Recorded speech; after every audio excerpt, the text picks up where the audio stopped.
Председателката Гордана Силјановска-Давкова веќе се одлучила за името на идниот гувернер на Народната банка, но засега не сака да го открие.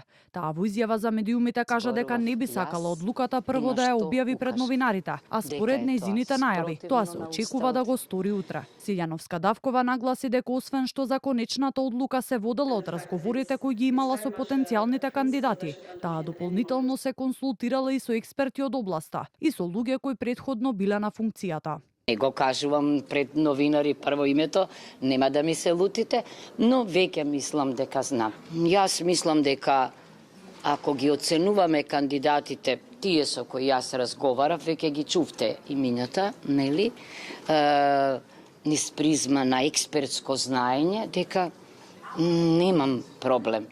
Ние сме имале среќа во оваа држава и одлично сме се однесувале кон оваа функција. Значи јас веќе најавив, нели, во среда, да, веќе ќе знам, но мислам дека е убаво кога на секој кандидат ќе му кажете дека ќе разговарате и со следниот и ќе му кажете што мислите, мислам дека тоа е и почит. Председателката викендов одржала состаноци со тројцата потенцијални кандидати. Сегашната гувернерка Анита Ангеловска-Бежовска, поранишниот министар за финансии Зоран Ставрески и неговиот претходник и актуелен председател на Советот на град Скопје Трајко Славески, но побара уште неколку денови за одлуката, бидејќи како што рече, предлогот треба да биде прифатлив за мнозинството во собранието. Ова предизвика шпекулации во јавноста, дека Силјановска и владата имаат различни фаворити, но премиерот Мицкоски демантира дека постојат несогласувања и најави уште една средба со председателката, по која ќе биде утврден конечниот предлог. Денеска Мицкоски кажа дека очекува новиот гувернер да има добра соработка со владата.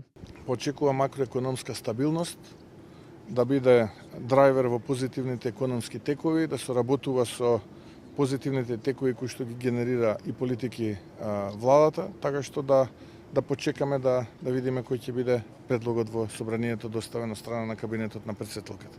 Инаку 7-годишниот мандат на актуелната гувернерка истекува утре, но таа има можност за уште еден реизбор. По предлогот на председателката, гувернерот треба да се избере во собранието со просто мнозинство, односно со 61 глас од вкупниот број на пратеници.